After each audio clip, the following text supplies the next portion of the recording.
So we've been talking about wisdom, and I wanted to read to you a quote this morning.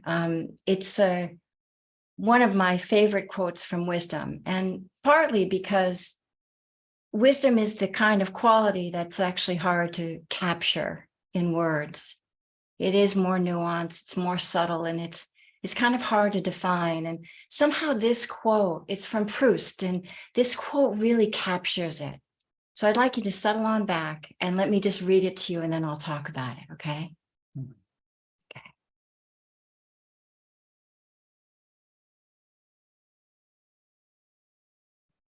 There is no person, however wise, who has not at some period in their life said things or lived in a way the consciousness of which is so unpleasant to them in later life that they would gladly, if they could, expunge it from their memory.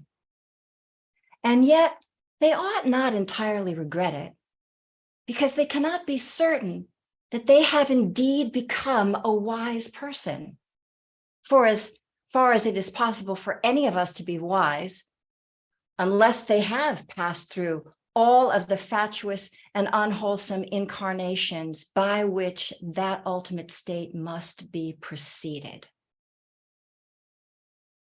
I know that there is the younger generation, the children and the grandchildren of famous people, whose masters have instilled in them the nobility of mind and the moral refinement in their school days. They have perhaps, when they look back on their past lives, nothing to retract. They can, if they choose, publish a signed account of everything that they have ever said or done. But they are poor creatures, feeble descendants of the doctrines. Their wisdom is negative and sterile. We are not provided with wisdom. We must discover it for ourselves. After the journey through the wilderness, which no one else can take but us, an effort which no one can spare us, for our wisdom is the point from which we come at last to regard the world. The lives of those you admire, the attitudes that seem noble to you, are not the result of training at home, by a father or by the masters at school. They have sprung from the beginnings of a very different order, by reaction to the influence of everything evil or commonplace that prevails around them. They represent the struggle and the victory. I can see that the picture of what we once were in early youth may not be recognizable and cannot certainly be pleasing to contemplate in later life. But we must not deny the truth of it, for it is the evidence that we have really lived in accordance with the laws of nature and of the mind that we have been given from the common elements of life, of a life of studios, a life of artist groups, assuming that one is a painter, extracted something that goes beyond them. End of quote. Wisdom is not a destination. It is a path of slow and gradual awakenings, of slow and gradual aha moments and understandings that build upon one another.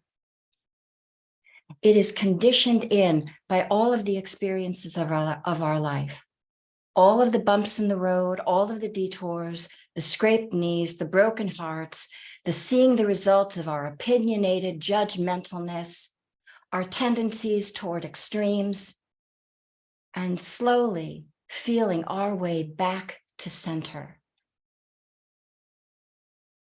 It comes from mindful reflection and discernment of what has happened, not once, but many times, such that each time a piece of the puzzle of the learning is revealed and can be put in place.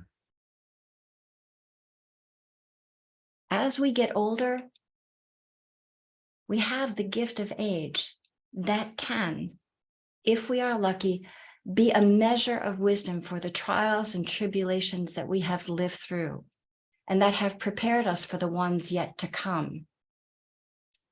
Take the surprise out of the other shoe dropping and remind us that this too shall pass, that nothing lasts or stays, and that we grow a trust in ourselves that we can figure out how to work with what is before us. We've seen enough to know that much, because that's what's got us here in the first place. I think of my grandfather. I feel very fortunate to have, lived with and known my grandparents.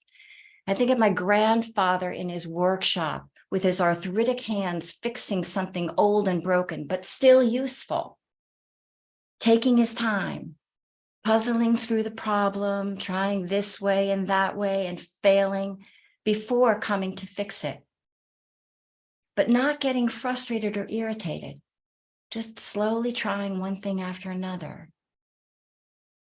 He had that way with people too. If they had a problem, they came to him. He had patience and he had a sensibility to think things through. He had seen enough joy and enough sorrow in his life that not much rattled him. There is a wisdom in that kind of understanding that living through difficulty and learning from it has benefits. Wisdom is not a thing. It's not an object that we can hold, but a deep understanding that comes through experience, grows out of the muddy pond of our life into a beautiful lotus flower. We cannot deny or ignore all of the difficulty that comes our way, but we can learn from it. We can learn by seeing the error of our and others' ways, learn by our failings, learn what works. We can think and feel and discern what is most useful. We can make course corrections, constant, many course corrections. This is wise. This is learning from our mistakes and our missteps. We can do this. This is our birthright. By bringing care and discernment to our experience, to be able to do something different, something more positive, something more uplifting, something that moves us in the direction of goodwill and non-harm. We have the choice. We can do this. Thank you for your kind attention.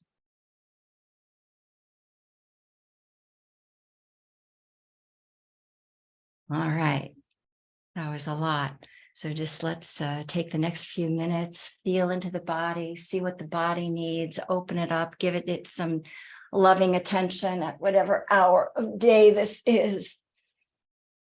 See if you can let go of whatever you were doing before our gathering and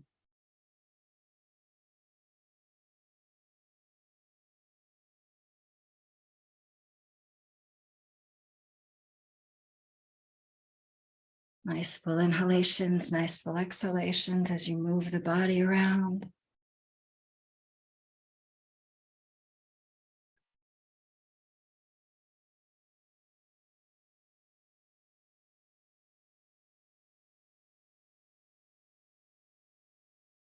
Every day is different.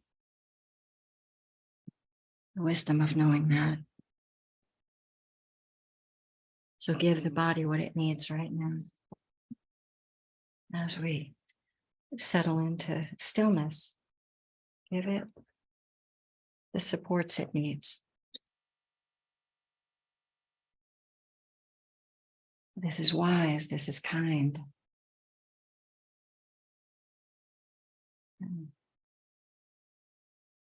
Notice the mind, but drop out of the thought stream and into the physical world of the body, of this body sitting here breathing.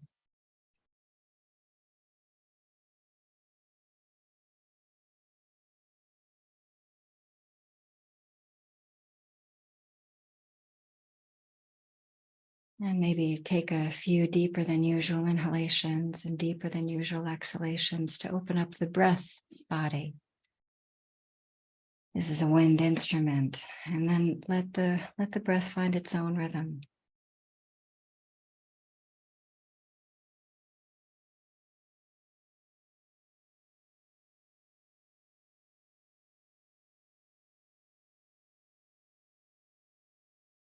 This is the wisdom of the body. The body knows how to settle down, knows how to find its own comfortable breathing rhythm. We just have to get out of the way and let it feel into comfort and ease.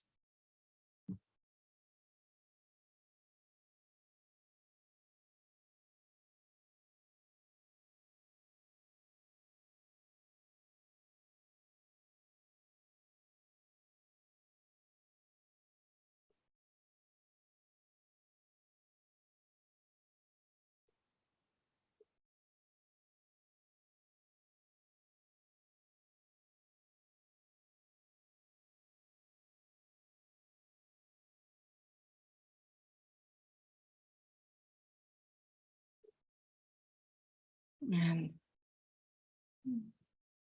out of kindness and wisdom, soften around the eyes.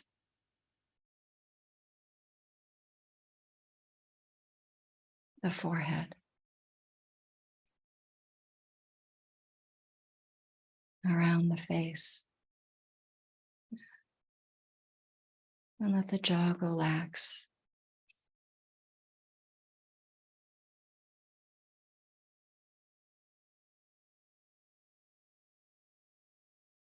And draw the attention down and soften and widen around the shoulders.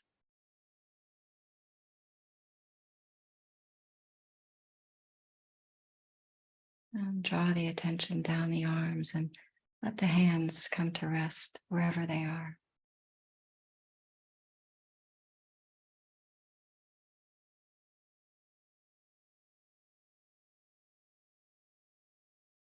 And draw the attention down the chest on the next exhalation and down into the belly.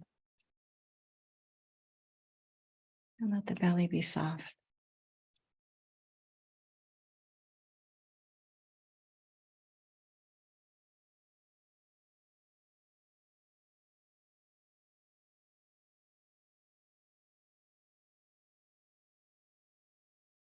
And draw the attention down the base, the hips, the legs, the feet. And feel the weight sink and settle all the way down on its own onto the ground beneath you.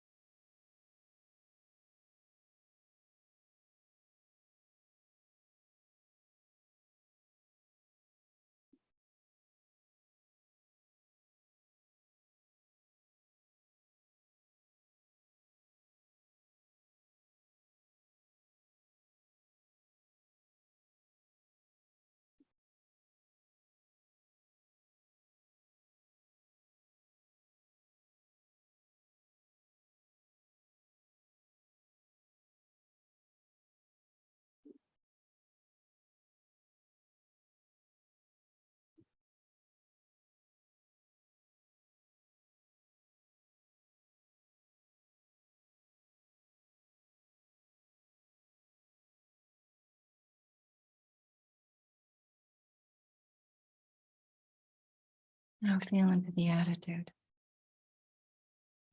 And just ever so gently adjust or kindle the sense of friendliness, of warmth, of caring about this next little while, caring about feeling comfortable in your skin for this next little while.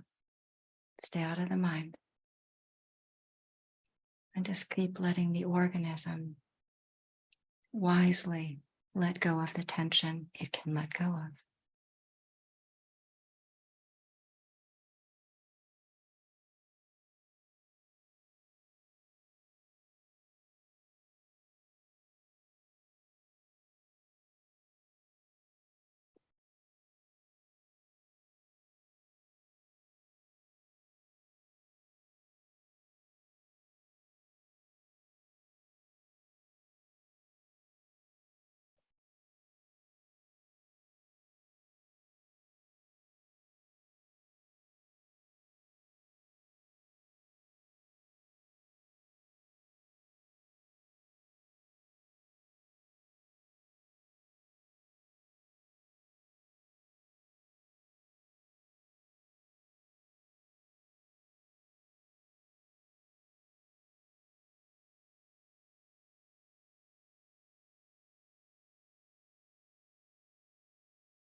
Breathing in, opening and lifting, filling, expanding, and exhaling, softening and settling all the way down through the body into the base onto the ground. Let the wisdom of the body let go of tension.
Last few minutes of the meditation.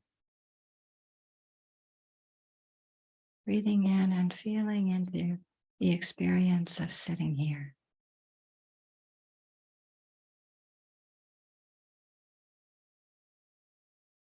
The effortless effort of sitting here.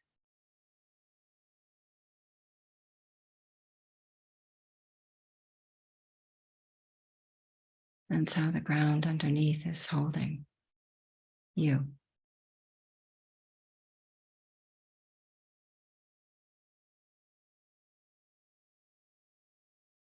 And that the air around you, you have as much room as you need to be and breathe.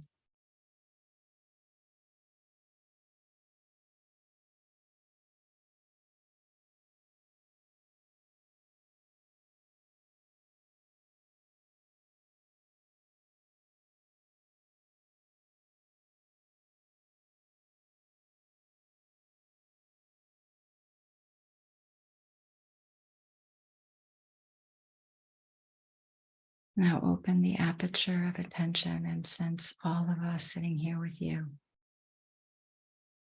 and you with us.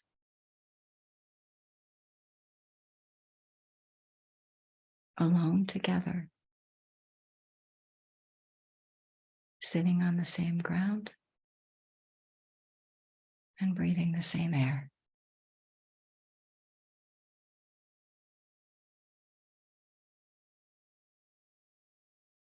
Connected.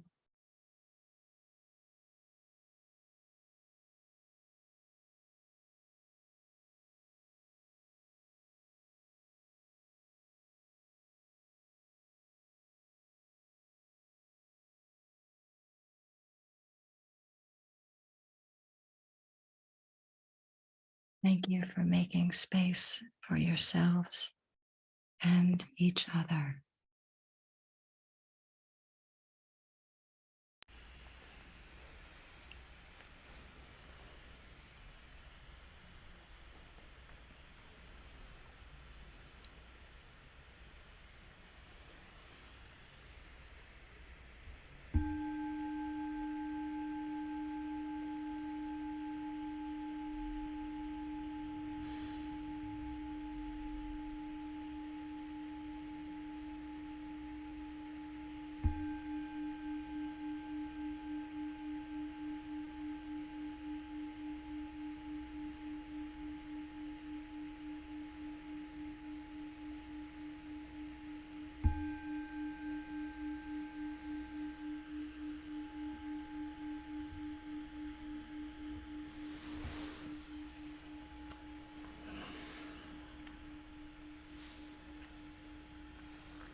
Thank you all. Thank you for your practice. Let me stop the recording, give you all permission